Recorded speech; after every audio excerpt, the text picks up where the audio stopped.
La psychologie positive s'articule autour d'une idée phare, renforcer ce que nous avons plutôt que de développer ce que nous n'avons pas. Alors, qu'est-ce qui détermine le bonheur ? La première source, c'est le capital de départ. Nous ne naissons pas tous avec le même capital génétique. Notre perception des émotions positives est héréditaire à 50%. Ensuite, 10% seulement dépendent des circonstances extérieures de la vie. Enfin, et ce sera l'objet de cette vidéo, les 40% restants sont la part sur laquelle chacun de nous peut agir. Bonne nouvelle, nous pouvons augmenter notre bonheur. La psychologie positive, ça se cultive.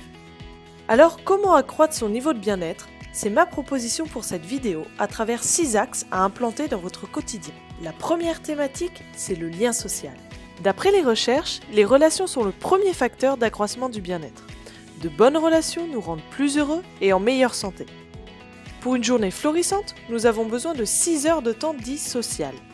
Les relations sociales sont nécessaires mais ne sont pas une condition suffisante pour un bonheur élevé.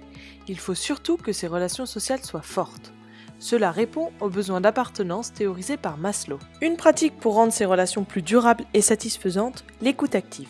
3 étapes pour une écoute active réussie. Reformuler pour vous assurer de bien comprendre et poser des questions. Exprimer de l'empathie et utiliser un langage corporel engagé. Enfin, évitez le jugement et ne cherchez pas à donner des conseils avant que la personne soit allée au bout de son raisonnement. La deuxième thématique pour accroître son niveau de bien-être, c'est la compassion et l'empathie.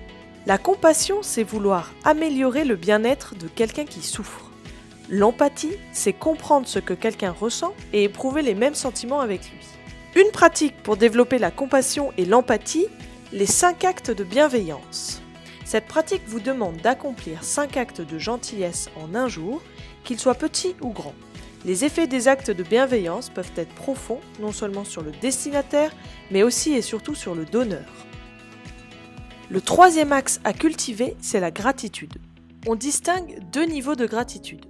Être reconnaissant envers une personne, qui est une émotion à court terme, et être reconnaissant envers la vie dans son ensemble.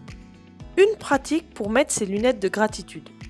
Pratiquez les 3 bonnes choses. Notez à l'écrit chaque jour 3 choses qui se sont bien passées pour vous ce jour-là et expliquez pourquoi elles se sont bien passées. Le 4e axe, c'est la pleine conscience. La pleine conscience est la capacité à être pleinement présent dans ce que nous vivons.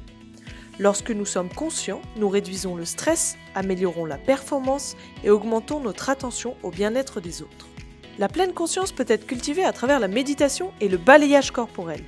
Exercice de relaxation et de lâcher prise, il s'agit d'une reconnexion au corps et aux sensations. Le 5e axe, c'est de bien se connaître. Bien se connaître permet d'augmenter son capital psychologique positif car développe la confiance en soi.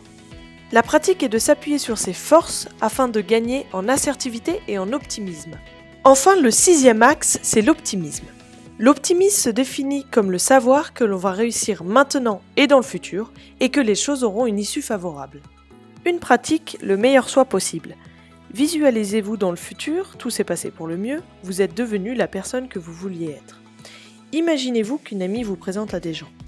Notez à l'écrit quelles réalisations votre amie pourrait citer pour vous présenter. Quelles seraient les qualités que vous aimeriez vraiment entendre citées par elle. Les recherches indiquent que cet exercice de visualisation peut avoir un impact positif important sur votre humeur, votre satisfaction de vie et vos décisions futures.